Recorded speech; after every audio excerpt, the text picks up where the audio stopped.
Hey, good evening, everybody. How's everybody doing? Truly, it's a blessing. It's another blessing, another week, and another episode. So I'm excited again about just the opportunity for this, to keep this thing going and to have a conversation with you all. So uh, I'm excited again. Another great week, another phenomenal topic, and you know, I'm looking forward to you guys tuning in and we having a great open conversation.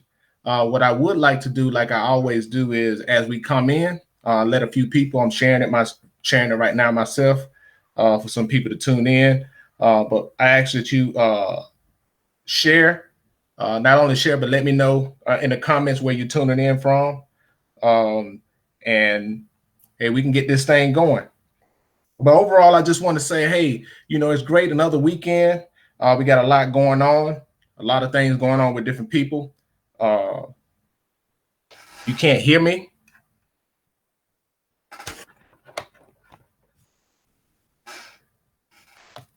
What about? I hope that you can hear me. Can you guys hear me?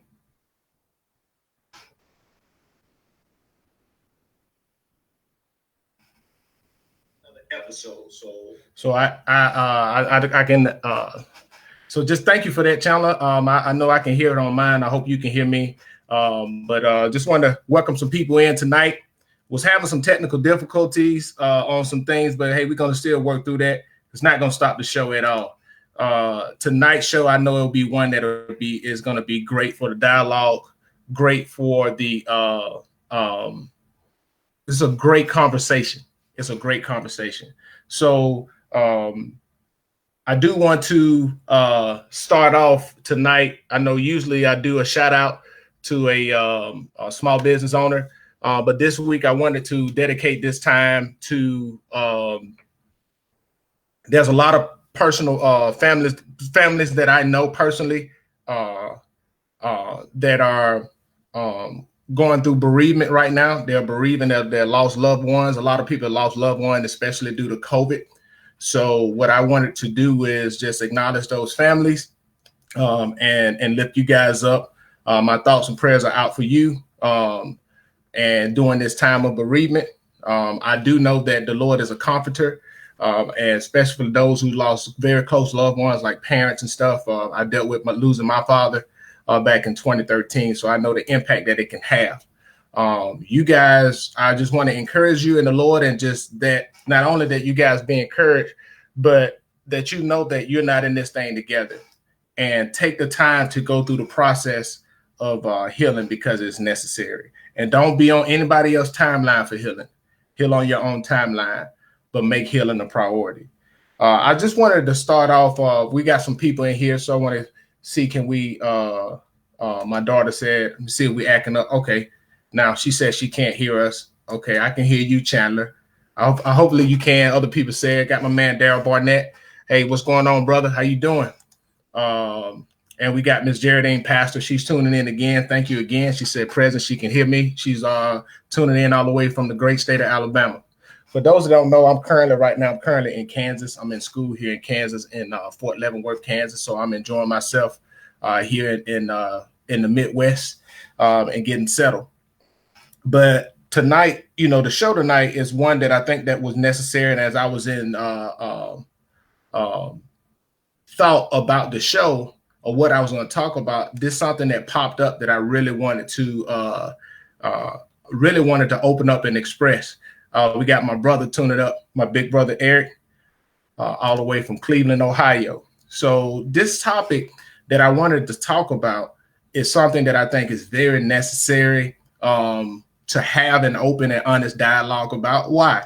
Because a lot of these things people go through, but they don't have mediums, or there's not content out there that address these in a candid, in an open, in an honest, in a transparent way. And I just wanted to have that conversation. So tonight I wanted to go from the topic. And so usually I have the topic going down at the bottom, but I'm having technical difficulties. But you know what? That's not going to stop the show. But it's identifying and overcoming the trauma and deep wounds of neglect. Identifying and overcoming the trauma and deep wounds of neglect. We got Miss Felicia Smith. Hey, how you doing? She tuning in from Georgia. I see you rocking your Delta. Delta's in the house. The Divine Nine was going strong this past week. But I want to talk from the subject, like the subject of identifying and overcoming the trauma and deep wounds of neglect. Now, neglect is a subject that a lot of people have dealt with, and they dealt with a lot in silence, but a lot of people have not really been open and honest about the neglect. And neglect is something that that I feel that we all have dealt with in some form in our lives. Hey, Miss Paige Banks, how you doing? Thanks for tuning in. But there's something that is necessary for, I feel like, for us to get to a point to where we can move on and we can grow and we can start fulfilling, living our best life, like living an abundant life. One of the things when we start talking about neglect or the trauma that causes neglect is we have to realize that all neglect is not intentional. And I really wanted to bring that up because a lot of times neglect the hurt from the neglect doesn't change, but the intent behind neglect may not have been intentional. And I hope that some people can really understand where I'm coming from.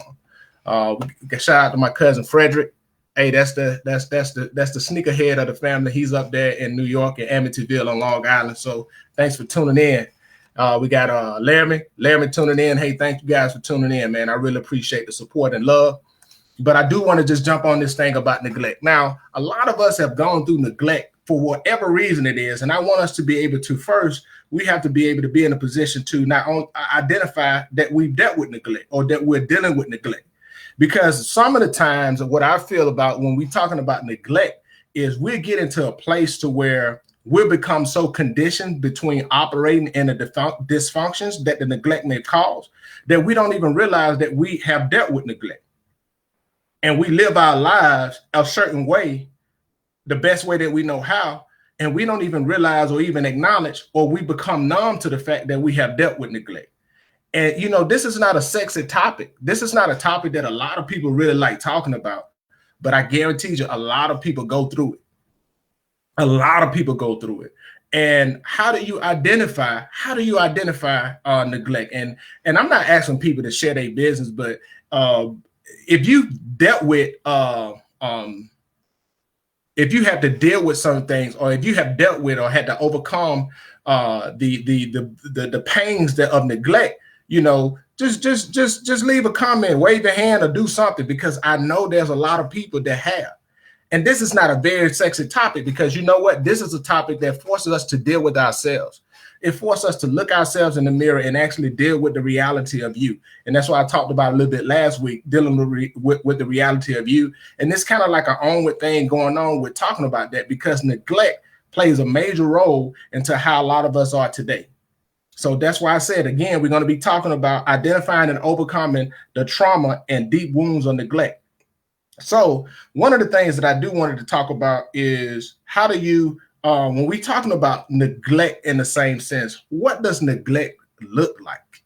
Like, seriously, what does neglect look like? And a lot of times we look at neglect like somebody is not there for you. Neglect is like, we'll look at it from an extreme neglect. Like we look at neglect of there's certain parental neglect where parents don't take care of their kids. They don't provide food. They don't provide structure for them.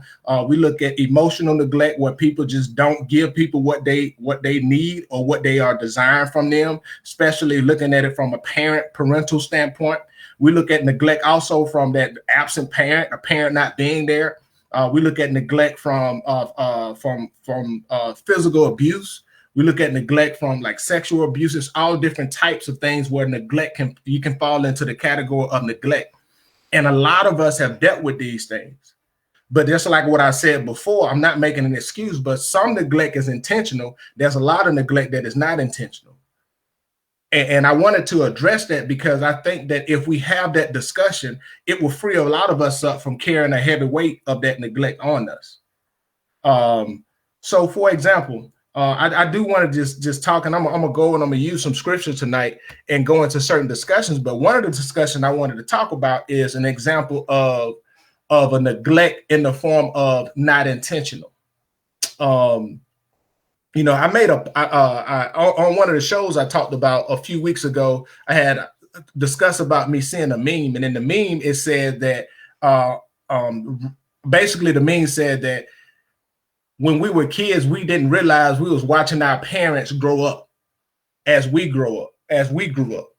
And that was a very powerful statement, because a lot of times, especially as parents, you know, we are doing the best, or some parents are doing the best that they know how to do, or they best that they know what they do, or they're making the best decision based off the circumstances they're in. That always does not translate to the right outcome when it comes to your relationship with your children. Now, and I do want to address that, because sometimes you can be doing the right thing based off where you're at that stage in your life, but the outcome may not be what you probably thought it would be for your children, or for those that are close to you. For example, I wanted to just jump on some things. There are some people that maybe didn't raise their own children, because that wasn't the best decision for their children at that point in their lives. But what that did was it created a void that a lot of people had to deal with, or a negative impact on the people, and created a void on them because of the feeling of neglect, from that situation. Now, this is not an exhaustive one. Hey, Cassandra, how you doing? But this is the reality of what a lot of us go through. The other thing, part of neglect, and what I was talking about neglect in the sense of, hold on, Miss. She said, please touch on spiritual and self-neglect. Oh, I definitely will. And one of the things that one of the things I do want to talk about and address, and Miss Valencia said a very powerful statement. What I wanted to talk about in the aspect of neglect is, I can use myself, and I'm gonna be transparent with this. I grew up in a 2-parent home. I grew up with a mother and a father. Both of my parents was college educated. Both of my parents were very loving, very supportive. I grew up in a very, very loving environment. I was blessed to grow up in a home, in an environment that I grew up in. But that still didn't take away from the fact that I dealt with neglect, even in that, when you look from the outside looking in, it looks like a perfect situation. Now, my neglect wasn't intentional. My neglect was unintentional. And I wanted to go in and talk about that. My neglect came from, I had an idea of what I wanted from my father in my relationship with my dad that I didn't get from my father. I didn't go without it because I got it from my grandfather and my uncles, but I had an ideal of what I wanted to get from my father. Now, I wanted to put this out there, that what I was expecting to get from my father, I couldn't get from my father, because my father didn't have the ability to give it to me. So, for example, for those that know my father, I wanted the daddy that was going to be throwing the football with me, shooting basketball with me, playing sports with me. Those that know Reverend Robert Shepherd, they know that I wasn't getting a lick of none of that from him. He just didn't have the ability. But that still didn't take away from the right of me wanting to get that. And a lot of people be like, oh man, what you talking about? I dealt with this, that, and the third. Yeah, but that still doesn't take away from the fact of what I desired in my heart and what that caused in my heart. And there's some other things where, as parents or people, we can be doing in our minds, doing the right thing, and we can have a negative impact on those that are around us and create an environment where we're neglecting those around us. For example, you can grow up working in the church. You can grow up doing a lot of things for the community and helping a whole bunch of other people. But are you truly giving everything you need to do? Is it balanced in your home for your kids? Is it balanced in your home for your spouse? And that can create environments where you are neglecting, but the neglect is not intentional. The neglect is a byproduct of you're working out of, or you're operating out of imbalance. So that's something that I wanted to talk about, that aspect of neglect. From, you have intentional neglect and you have unintentional neglect, but that still doesn't take away from the fact of the impact of that neglect. And I hope you guys understand where I'm coming from and what I'm talking about. Now, what I want to get into, the other thing with neglect is there's some willful and woeful neglect. There's some people that are just selfish, that are out there for themselves, that put other people, will use people, manipulate people, and they neglect the responsibilities to their families. They neglect their roles. They neglect their obligations. A lot of parents neglect their kids because they don't put them in the right priority. You put your job over your kids, or you put your friends over your family. You put other endeavors over those that are really important to you, and it causes a neglect or a void on the inside. And a lot of us, we don't deal with that very well. We get numb to it while we're dealing with the neglect, but what we end up doing is subconsciously, and from a psychological standpoint, a lot of us begin to find ways to, in a sense, cope with that or fill that void. And it manifests itself in so many different ways. And that's one of the things that I wanted to talk about is, first of all, we have to identify that we are at a place where we're dealing with neglect. And I would tell you, one of the places where we know, one of the best signs, well, not best signs, but one of the most common signs to know that you're dealing with neglect and you're trapped in the perpetual cycle of neglect is you're always, you have a victim mentality. You begin to develop a victim mentality. And what I mean by developing a victim mentality, you begin to develop the mindset to where you begin to you develop a mindset where you're looking for others to do things for you that you have the ability to do for yourself, but you can't see yourself doing it because you feel as if you're the victim, and that's the victim mentality. What do I mean by the victim mentality? Well, when I say the victim mentality, one of the things that I'm speaking on with the victim mentality is I like to use John, the 5th chapter, when it talks about the man that was at the pool of Bethesda. And if you look in John, the 5th chapter, this is what I like. In John 5:5-8, and just listen to this. It says that one who was there, this was talking about the man that was at the pool of Bethesda, and he was there for 38 years, and he was looking for, every day the angel of the Lord came down to the pool, and when the angel of the Lord came down to the pool, those who got in were able to get healed.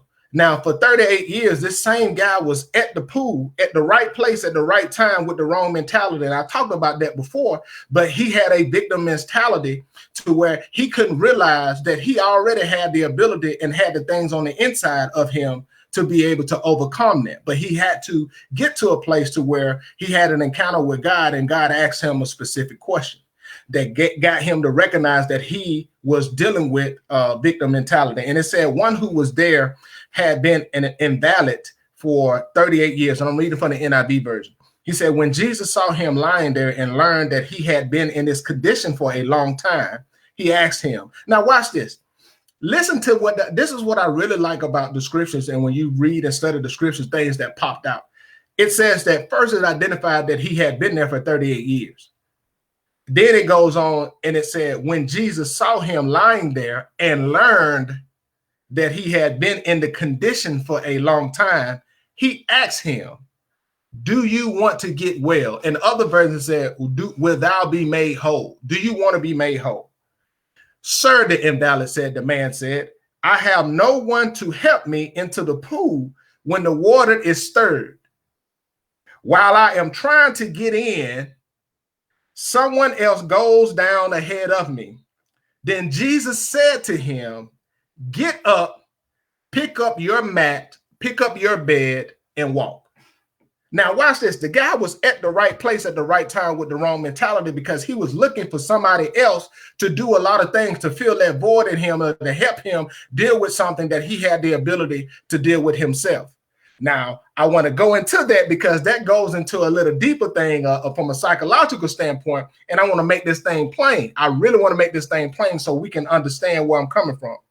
See, many times when we have been wounded by neglect, See, we look to others to fill the void or to cover the pain of that neglect.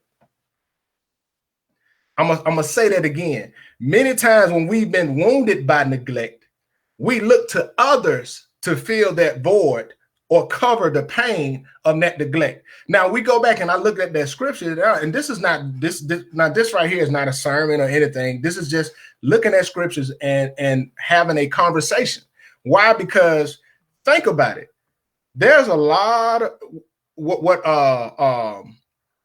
I like about what this scripture talks about is Jesus saw him and learned that he was in that condition. The Bible didn't say that Jesus laid his hand on him. The Bible didn't say that Jesus poured oil on him. The Bible didn't say that Jesus had his man to get him and put him in the pool. The Bible just asked, the Bible points out that Jesus asked the man a question. Do you want to be made whole? Do you want to be well?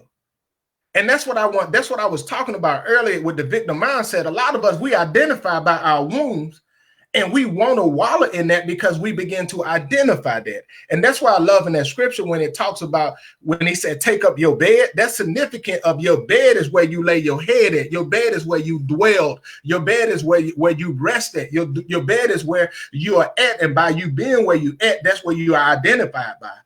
Take up your bed. Take up your excuses. Take up all the excuses of why you're talking about it. And I'm not negating the impact of the neglect, but I'm talking about you being a victim. Transition your mind from being a victim to being victorious in the situation. And that's why I said too, we begin to look for others to cover that wound. We begin to look for others to cover that wound. Now, this is what I also want to say. When we suffer from neglect, we can deplete ourselves by overcompensating to meet the needs of others to fill the void of our neglect. Now, think about that. A lot of people, and I made a post, I made a post on my page, I think it was yesterday.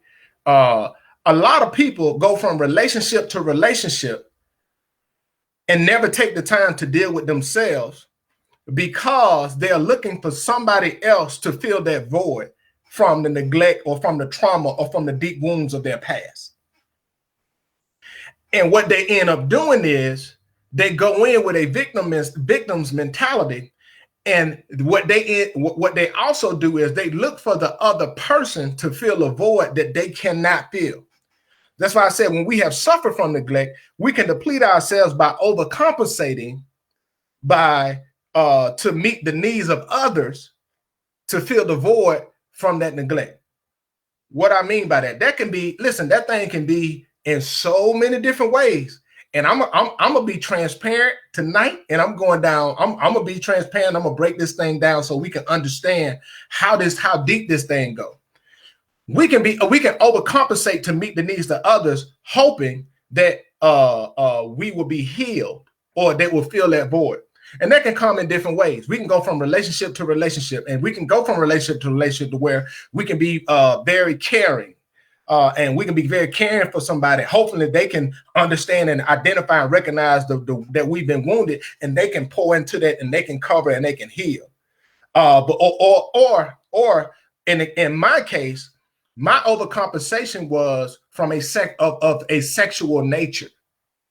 So in my mind, and I'm just breaking this thing down, in my mind, if I go from relationship to relationship and I am physically pleasing somebody else, then what that would do is that will fill that void on the inside of me. And it never did.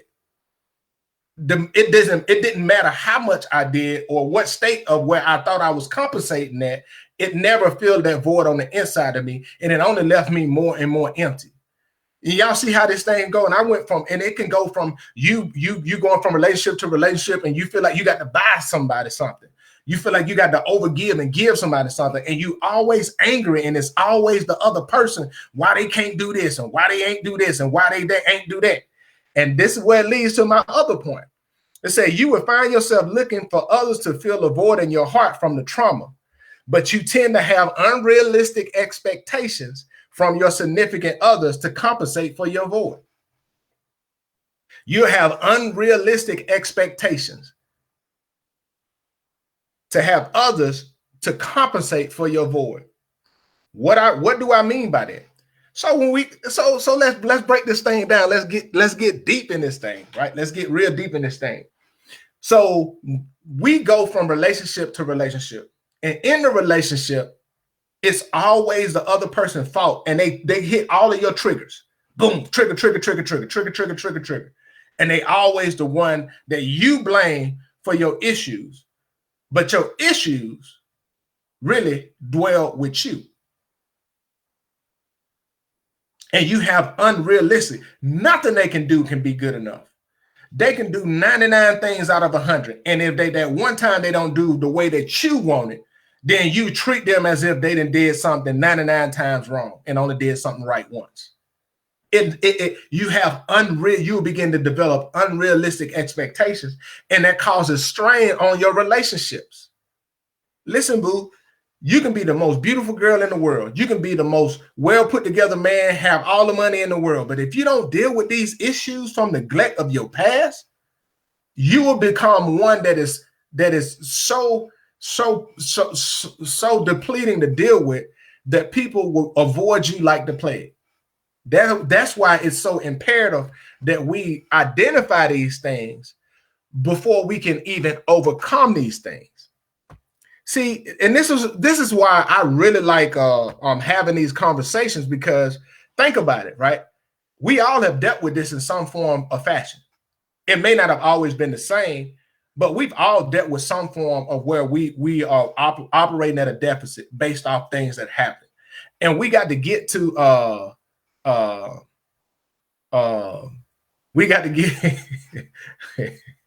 y'all made me laugh, Portia and Miss Belated. We got to get to a point to where we're honest with ourselves so that we can be made whole. We can be made whole. And if we go, and one of the things like I really love about that, now you go into John, so that was the 5th chapter when Jesus asked the man he be made whole. What I like about and this is my mom, she said, but my past is my past. I don't have to deal with it because it's behind me. Yes, you do, Mom. You have to deal with your past. I don't say you have to dwell in your past, but you have to deal with your past, because if you don't deal with your past will perpetually become your present and impact your future. I will say that again. You don't have to you have to deal with your past. You don't have to dwell with your past, because if you don't deal with your past will become your present, and your present will impact your future. See, the question boils down to, do you want to be made whole? Or are you so familiar, or are you so comfortable with identifying with the dysfunction of your trauma? Oh, my niece just hit something. She said, growing up without healing only lead to life circles. Whew. That thing is deep, Megan.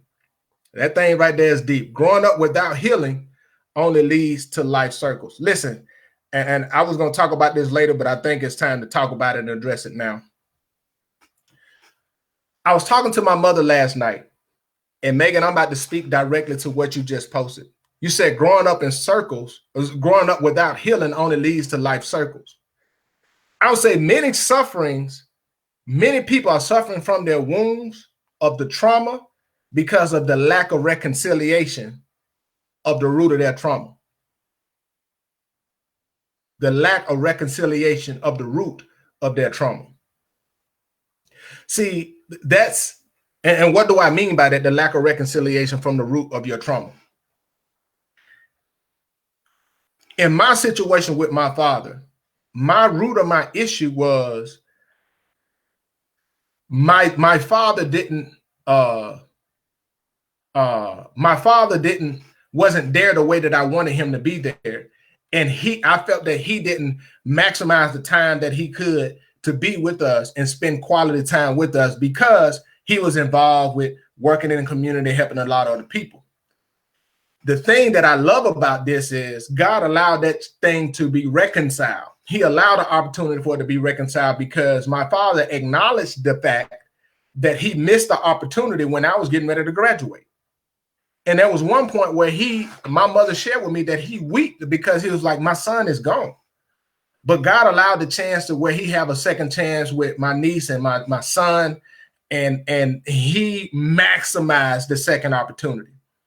But me and my father was able to reconcile because we was able to have conversations, and I was able to gain understanding of, okay, a lot of things that I perceived as was wrong. And that's why I was talking about, I thought it was intentional. It wasn't intentional. And I began to get an understanding, and I began to see that my father was human too as I got older. So we was able to reconcile, and that would help me on dealing with the things of my past. Now watch this. Watch this. My brother just said this. He said, but sometimes you never heal. You just accept what it is. Now, I do want to bring this up, and I want to address this from a different perspective on that, because I do believe you heal. Now, and I want to address these things, because just because I acknowledge it, and just because I can acknowledge it, I can deal with it, I can process it, that doesn't mean that it will forever go away, that I don't have to manage it. Because I've always had to manage my triggers, even though I was able to acknowledge what a root cause of it is. So I had to put things into place in my own personal life to manage my triggers so that I won't go back to those things that try to fill that void, because it's a natural thing. So I do want to speak to that yeah, sometimes you may not feel like you heal, but you got to realize healing is a process. Forgiveness is a process, and it's not going to happen overnight. But if we make the point to start moving towards that, then I strongly believe that it will be necessary. It's not only necessary, but it will lead you on a path to where you can fully heal and not be wounded by it. So, for example, we grow up and we play, and we got a lot of different things. So I got on this side. So I don't know if you probably can see it. Nope. I got a big old scar right here. And I cut myself. And I got this scar working with Mr. Johnson on the free lunch truck back when I was 13 years old. I got that scar there. I remember when I got it cut. I was jumping on the back of that. For those that know the free lunch truck, jumping on the back of that old truck, getting them sandwiches out and the milks, sandwich milks, and them freeze pops. Y'all know everybody love them freeze pops, them triangle ones. Yeah, y'all know what I'm talking about. Was jumping on the back of that truck. I still remember that. That was 28 years ago. I have the scar to remind me of when that happened, but it doesn't hurt when I touch that area. And that's the same point that I'm talking about with my brother. Like you get to the point where you heal, that wound's still gonna remind you, but when you say never heal and accept it, that's a choice to choose, because it may be too painful. But my prayer is that we can get to a point to where you can be able to process it and move on. Miss Paige Banks, she said I know from experience that if you don't deal with it, it only makes you hateful and cause you to mistreat others around you because of your neglect. Listen, if you don't deal with that neglect, you're gonna become what you hated. Because out of that neglect, out of that wound, you will lead to you neglecting those close around you. And that's how generational curses come in, generational curses set in, because it becomes a pattern. It becomes a pattern. And that's why it's so imperative that we identify those things and have open conversations. Listen, one of the biggest things that I see, that we don't even talk about this stuff as families. We don't talk about the things that we went through. We don't have these conversations, and we leave everybody just out there just trying to figure it out, when only thing it could have been is, hey, a conversation that would keep people from going down years and years and years of making bad decisions, because they're operating not in understanding compared to operating in understanding. She said, you may cross your mind from time to time. This is Valencia. She said, you may cross your mind from time to time, but the pain doesn't consume you anymore. That is true. You're able to manage it, and it get to a point to be able to manage. For example, for those that have lost loved ones, I have processed the grief of my father. My dad died in 2013. So it's been, this year will be 8 years in which my father has been dead. What I still have my moments when I think about my father, and sometimes I shed a tear too, but I am not grieving to the point to where it is pulling at my heart because I was able to process it. But that is so true. My niece said, break the silence to break the generational curses. Yes. Listen, just like what I said in that meme is, children, we realize that we was watching, when we get older, we realize that we was watching our parents grow up as we grow up. I think as parents, it is imperative for us to have those real conversations with our kids of, hey, why of certain things. One of the biggest things that I see, and I see it happen so much, is I see how people, listen,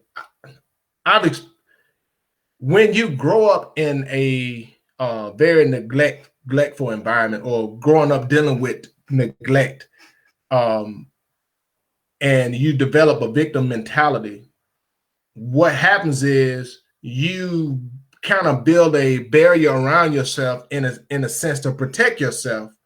But what you do is you isolate yourself, and you expose your kids to so much more. And your kids saw the real you, but then they have to go out in the world and figure it out for themselves. But you never talked about why you was in that place in the first place. And it's okay to say, hey, at that point in my life, I almost had a nervous breakdown. I didn't know what to do. I used to go in my room and cry every night. I was depressed. I was dealing with anxiety. I was doing my best. Like, seriously, I was doing my best. I apologize for neglecting you. I apologize for not being at your games when I could have been at your games. I apologize for not making time for you. I apologize for all of these things, because during that time, it's no excuse, but I'm letting you know, during that time, this is what I was dealing with. You don't know what that would do for your kids, especially those who have grew up seeing, and they're dealing with the same things in silence. That's why I had my show that I was like, you're suffering in silence in the plain sight of others. And we got to stop that and just start having conversations. We got to start having conversations, because guess what? You may not think it, but your kids know everything that you've been going through. They know, and it's okay to have those conversations. It really is a must, for not only for you, but also for them and your children's children. My mother said, to want to be made whole, you must become vulnerable. You must admit to others that you are in need of help. And my aunt had she had posted earlier, she said, that's the question. Do you want to be made whole? And that goes down. You got to want to be made whole. You have to want to be made whole. And it gets to a point to where a lot of us, when we say, you got to get tired of being sick and tired. Well, a lot of times we aren't really tired. We're just frustrated. And we begin to create these environments to where it will become comfortable with operating in them.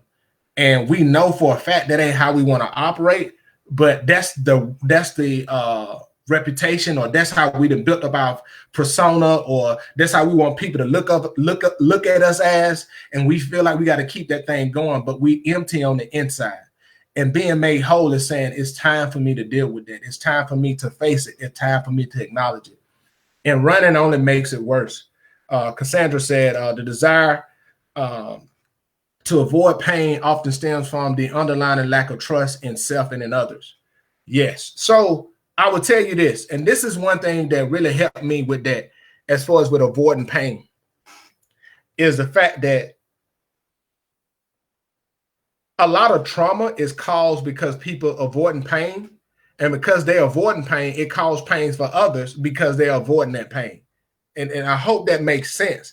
But if I try to avoid pain, it's going to have an impact on those around me. And by me avoiding the pain and not being made whole, that's going to cause more trauma for those that are close to me. And most of the time is my kids, because we grow up in dysfunction. And I keep talking about dysfunction, but I'm not everybody. Look, we all got some levels of dysfunction. I'm not. That's not what I'm. That is. That's not what I'm trying to act like one is better than. We all got levels of dysfunction. What I'm talking about is being able to operate at a place from a place of mental and spiritual health to where we are able to process things in a manner to where it's beneficial and healthy for us to have positive and enduring relationships with other people. Because a lot of our relationships are toxic in nature because we're wounded and we're so guarded. We want to keep everybody from around us, and we don't want to be vulnerable to nobody. We're married people that we don't want to be vulnerable to and wonder why it don't work. It's because we're fighting everything and we don't make ourselves vulnerable. And listen, and we're getting to a place where we have control issues. We want to control, we want to manipulate, we want to control everything around us. Everybody got to be exactly how we want it before we'll be even willing to give anything. And that's not healthy. That's not healthy. Your kids, those that are close to you, need you more than anything. And I would tell you, a lot of us as parents, those my age and those older, we grew up in environments to where, just shut up and do what I say. And we weren't ever taught how to process our feelings, how to articulate how we feel, how to manage our emotions. And that has destroyed a lot of us. And that's why a lot of us and our kids can't have, in a lot of ways, healthy relationships because of that. Because of those things that we've learned through observation and through hearing and not having those examples. That's why it is imperative that we have those conversations. We sit down and we talk. Now, how do you overcome it? How do you overcome it? Valencia said, not just in your personal relationship, but in our professional relationship. It impacts everyone and everything around us. That is so true. That's why you can't keep no job. That's why nobody want to work with you.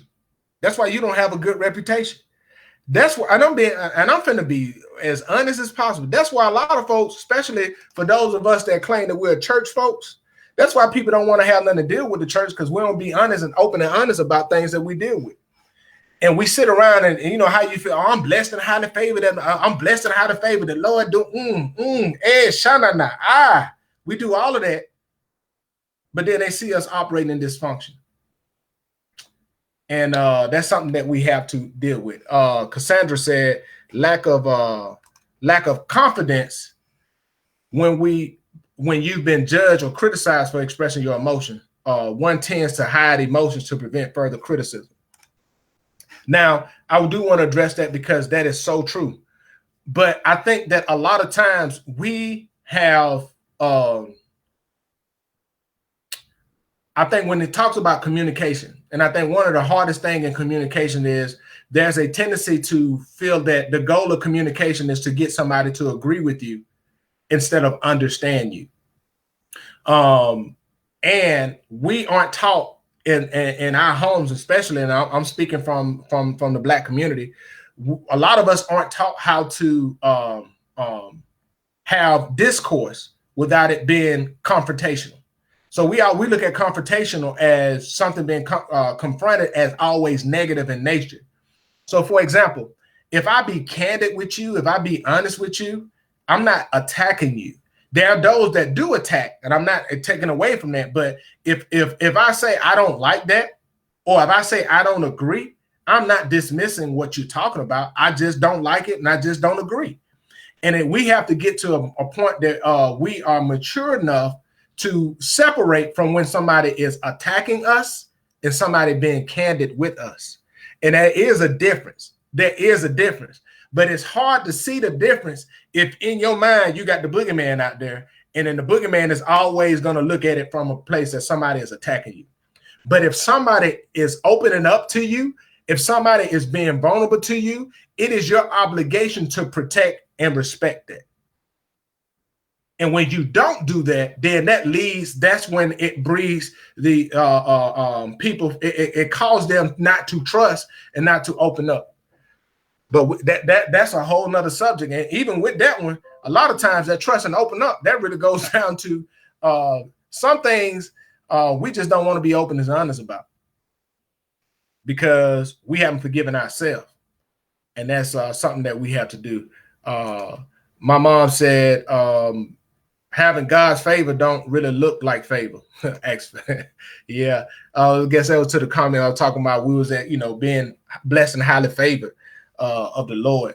But, this is a subject that I really wanted to talk about. And one of the things that's really identifying, what are you doing? Like, Felicia said, sometimes honesty is needed. Just the wording needs to be in the form of non-attacking. That is true. That is true. So, and also too, I like to say this too, is there's two sides always when you're talking about communication. Sometimes how you say something take away from what is being said. But sometimes if you already oversensitive about and you perceiving somebody to attack you, it doesn't matter what they tell you, you'll perceive it as an attack. Even if they coat it with ice cream and put sprinkles on it, you'll feel like they're trying to slam it in your face. So it's two sides to that place where you both parties have to come with a neutral mindset and with the goal to gain an understanding, not to get somebody to agree with them. But this is a topic that is very necessary for you to have, not only with yourself, to be able to identify what are my triggers. What are some of the deep wounds that I'm dealing with? What I mean by what are some of the deep wounds, what are some of those things that I'm dealing with that impact me a lot emotionally that I never talk about? That I'm dealing with the deep wounds of neglect because I feel like my mother didn't love me like she loved my siblings. I'm dealing with the deep wounds of neglect because I feel like my dad wasn't there because he hated me. And I want to address that too, because a lot of times we may have had absent parents for a lot of different reasons, but don't allow one side. Don't make your conclusion based off only one side of the story. That's all I want to say about that. Now I'm gonna say a little bit more, but don't. Sometimes the reason why you probably had an absent parent is because the other parent was just too darn hard to deal with. That's not an excuse for them not being there, but I'm just telling, that's a reality. Somehow people crazy and we want to blame them. Oh, they ain't never tried. Oh, they tried, but it always had to be about you. You always wanted to be filled with drama and all these things. And we got to address those things and be able to have those conversations, because we raise people up and they think one way and they look at somebody another way. And then when they get older, they finally have those conversations and then they'll be like, wow. So that's why it's imperative, man. It is so imperative. This is not a doom and gloom thing. This is a reality thing. And I think that a lot of us aren't really living our best life because we don't take the time to heal.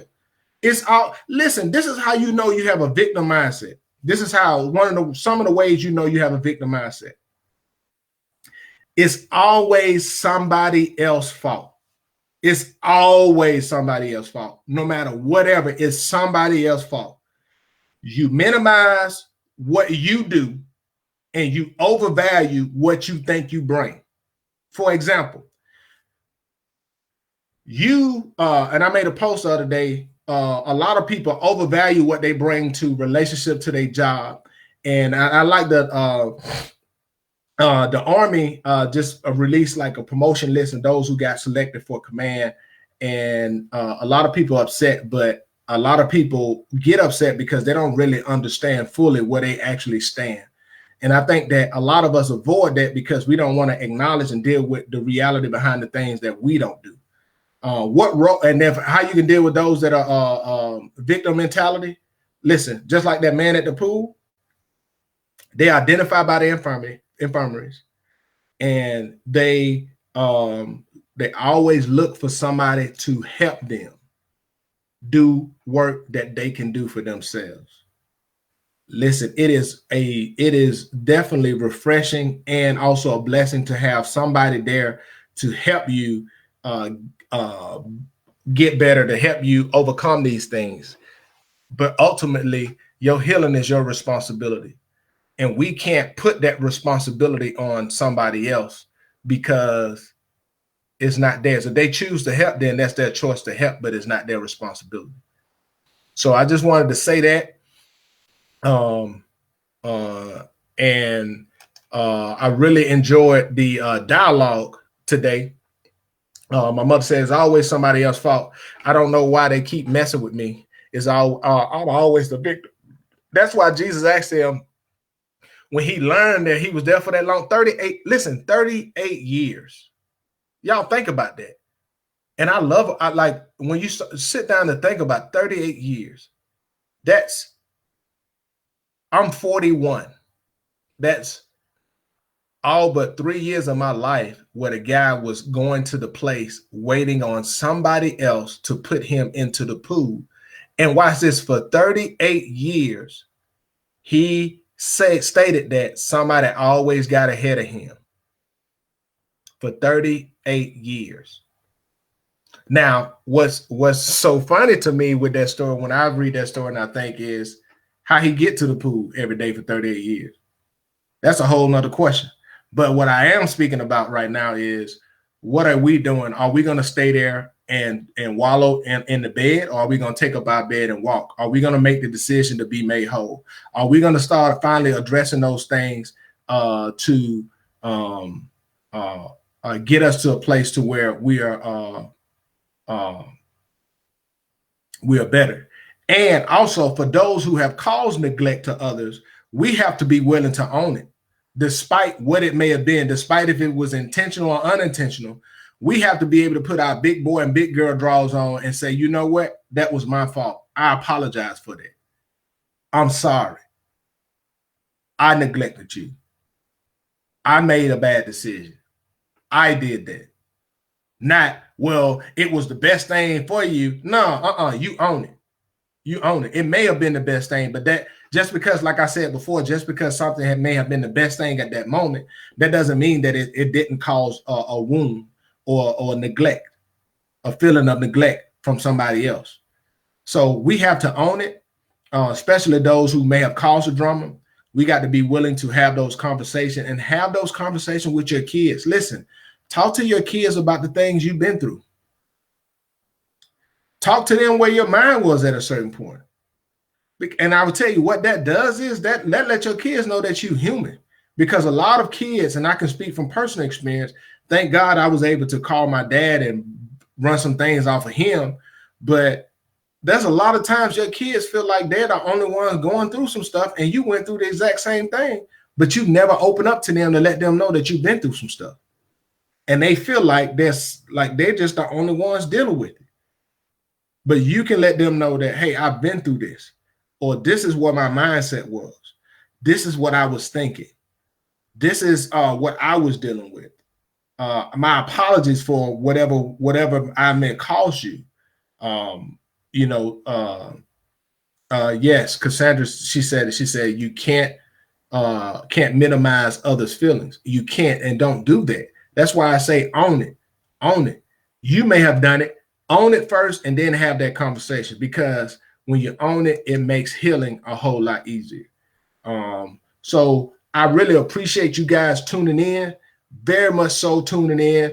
We worked through our technical difficulties. I'll let these people know that they need to step their game up. But oh my God.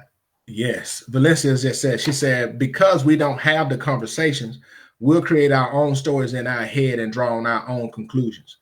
That is so true. That's what leads to a lot of additional trauma, because we operate off assumptions instead of operating off of what the fact and the realities are. One of the things that God has been dealing with me with is, Robert, stop running from stuff and deal with it. Stop running from stuff and deal with it.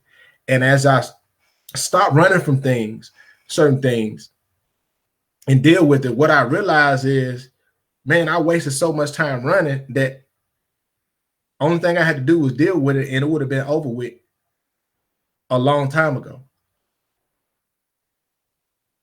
And what I was afraid of is not so much that I was afraid to deal with it. I didn't want to change my behavior.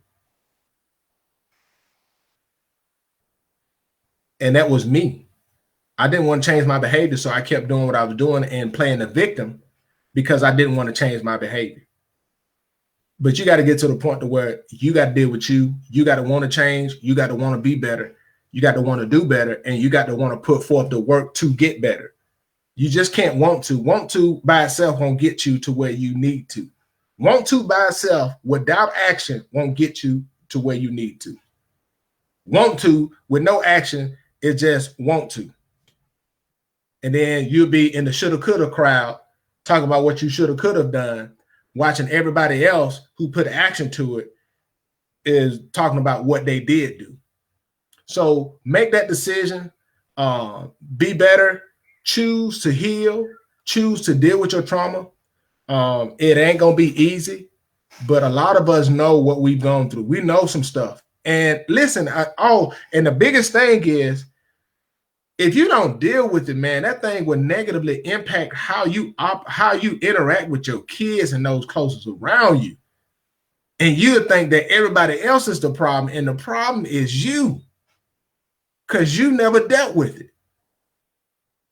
And you're developing your mind, put in your mind, well, it didn't kill you, so you good. No, you dysfunctional, and you need help, and you need to deal with that thing. You need to deal with that thing because we are hurting too many people by doing it. So I thank you guys for tuning in. Really, really do thank you for tuning in. Thank you guys for your continued support. Like I said before, please tune in. These are my platforms on Facebook. You have The Conversation. I'm on Twitter, the Conversation 98. I'm on Instagram, The Conversation 98. Also on YouTube, The Conversation 98. So please check me out on there. All of those. Next week, I will have some special guests. I'll be having some very special guests next week. I'm gonna say who it is in a minute, but I'm gonna get some more comments. Cassandra said we have to admit, deal, heal, or remain dysfunctional. That is so good. That is so good. Admit, deal, heal, or remain dysfunctional. And while we remain dysfunctional, that's a perpetual cycle. That's a perpetual cycle. And Adam, man, thanks for tuning in, brother. He said, take it one day at a time as well. Change is a consistent thing in life, and it always reflects us and our character. That is so true. So next week, it'll be, I have some special guests, and I want to talk about a little bit different subject. And then also I got some things brewing up for February with Black History Month. I want to have some real open and honest conversations to kind of bridge the gap on some things. But I will be having my crazy sister, Portia. She'll be tuning in next week. And I have a special guest too, Amanda Clayton, string professional non-commissioned officer I work with at Fort Gordon. And we're going to talk about the impacts of sexual assault.